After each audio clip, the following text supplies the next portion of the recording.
We're hearing a lot about big, huge projects. What do they cost? Nikki's role here is to support communities, businesses, and other constituents to fiscally prepare for and adapt to climate change. And she works with these groups to build capacity and strategically identify and secure financing to increase their resiliency to climate risks. So she's going to speak on some of the financial implications of these changes we are seeing. Thank you, Nikki. All right, welcome back, everybody. Like Ellen mentioned, my name is Nikki Yanok. I've only been at GMRI for a few short months, but they have gone by very quickly. And when I first got here, I was a little bit concerned, coming from a little bit of a different capacity in community development finance, about what I would be doing and whether or not there would be enough work. That was no longer a concern, just the first day on the job. So I'm very excited to be here, and I'm going to give you a little bit of a background. We have our climate change initiative here as a global challenge, how GMRI starts to work with communities. If you have engaged with GMRI before, if you haven't engaged with GMRI before, we are a very collaborative organization. We work directly with communities, we work directly with nonprofits, and we try to work all together as a group of scientists, solutions builders, and community engagement specialists to identify solutions for stakeholders for all of the challenges that the Gulf is facing. So a little bit of a background about me. I spent the majority of my career in impact investing. It was the Wall Street world, and I learned quite a bit about how you can do well by doing good. And that was a relatively new concept for me, and it really led me down this path of how we can use finance to collectively engage and build solutions to a lot of the challenges that we're facing in more innovative ways. So one of the things that I wanted to do when I came to GMRI and started in this public finance realm is be able to bridge that gap between public and private financing. So I try to help communities, organizations, nonprofits, and stakeholders identify those grant opportunities, public financing mechanisms, and then build a capital stack. I'll go into a little bit of detail about that later, to make sure that we can fully incorporate the project and fully fund the project at full scale.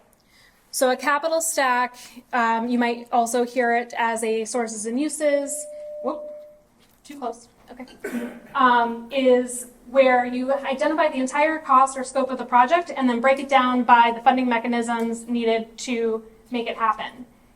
The majority of these cases, particularly climate finance and action, are going to have a component of a public grant and some sort of private financing. And by and large, the programs that we're seeing that I will do a brief overview of are about 75% federally funded and 25% privately funded.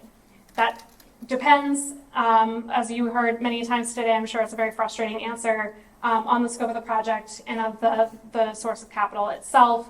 But that 25% is really where I come in after we identify the proper use or the proper grant or sources of grants that are needed to take action. So one of the things that I was told under no circumstances I was allowed to do today was go into a lot of spreadsheets and numbers with you, because that is the world that I live in and it is my comfort zone.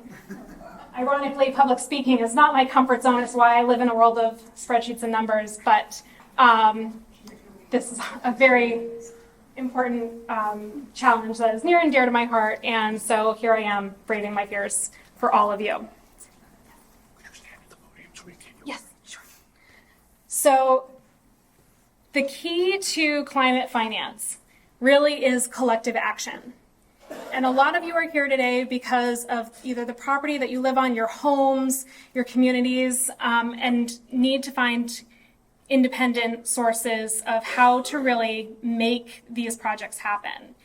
And so I'm here to talk to you a little bit about how we do that. And what needs to happen is collective action.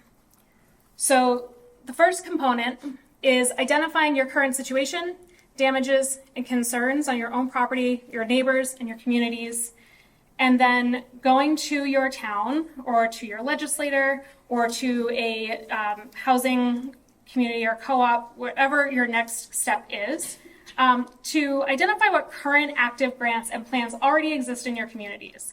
I'm so impressed with all of the island communities and all the action that you are all already taking. So that is your first step, is to go to those organizations and municipalities, know what, if any, vulnerability assessments have been done, what climate action planning has been done, and what resilience improvement grants are already in place. And if those aren't in place, that might be your first step. Then you want to prioritize your immediate needs and your future resilience needs as a community, because the most common way to address climate action, even in independent properties, is to come together and use scaled financial solutions. What that means is what patterns emerge on your properties, whether it's shoreline stabilization, water infrastructure, any and all of those riprap, and how do you scale them together as an organization? Going beyond your town, the next action that you can take is coming together or looking for a nonprofit that is already doing this work, because they are going to have access to a number of different financial grants and mechanisms that might not be available to you or your town, and you can actually pair those programs in many cases together to take even greater action. One of the things that you can do through this is identifying a nonprofit that is either in the process of planning or supporting planning, and bringing in financial mechanisms that are financial grants that are directly for nonprofits, or a nonprofit to nonprofit grant making mechanism, and then pairing it with a town for a collective action, whether it is your town or a series of towns, to really have a scaled impact. So I'm going to go over a brief kind of bird's eye view of the landscape of financial mechanisms that are currently in place. You might have heard about the Bipartisan Infrastructure Law and the Inflation Reduction Act. These are monumental congressional passages of funding that are currently available and are flowing down through a number of different federal and state agencies to take climate action. It is the single largest investment in climate action in America's history. Yay! Yeah. Very excited about it. Yes. So these are the primary branches of the funding mechanisms. The majority of these funds are going to be accessible through state and local agencies like municipalities or regional organizations like GPCOG, and those are going to be your first plan, like your first line of defense. These agencies that are primarily responsible for the disbursement of these funds are FEMA or MEMA, the EPA, NOAA, and USDA. There are a few examples of these particular funds up on the screen, and I will do a very brief overview of who should go where for what. Hazard mitigation, flood damage, emergency declaration assistance, and immediate damage repairs right now are primarily going to be your FEMA and MEMA agencies. Then it spreads out quite a bit. There are grant programs through the EPA, including the Collaborative Problem-Solving Cooperative Agreement Program, that's quite a mouthful, and the environmental education grants that can be used collectively with towns and nonprofits to educate your populations about the sources of information and the strategies that are available for climate action and mitigation, and can be a really great starting point to understand the scope of the need in your individual communities. Additionally, NOAA has the Coastal Restoration Toolkit, which is a great place for any town or even individual who's curious to go to understand the different strategies and tools that are already in place to take action. And the National Coastal Resilience Fund, that is going to be your best line of action for nature-based solutions. USDA also has resources for municipalities and communities, including revolving loan funds and water and environmental infrastructure funding programs that are used to take more collective action, like saltwater intrusion and other major infrastructure investments that community might need to take. These investments can also be made at a collective scale. So not just your individual communities, but your communities pooling together or using an organization like GPCOG or even the state to apply for these funds on your behalf. In addition, private financing is also available not only for municipalities and community organizations, but also for individuals. There are a number of loans through community banks, organizations like Coastal Enterprises, and also FEMA and other government agencies that can be used to support rebuilding and rehabilitation to take climate action. You should also be talking to your insurance providers about what is a covered cost and what can be reimbursed for building back either stronger or better before. There are also a number of nonprofit grants. There were too many to put on this slide, but some of the big ones that are really instrumental both for private and for municipal action are the National Wildlife Foundation and the Robert Wood Johnson Foundation for Environmental Action.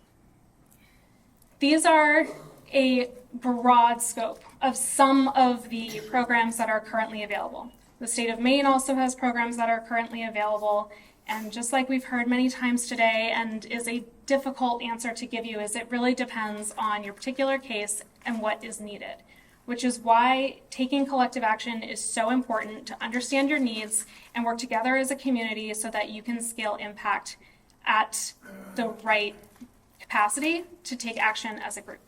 It's also the most effective and cost-effective way to do so. Oh, that wasn't the end of the show, but that's okay. So one of the things that I did want to mention to you is if you have not reached out to those communities and to identify what programs are already available, what action has been taken place, please do so.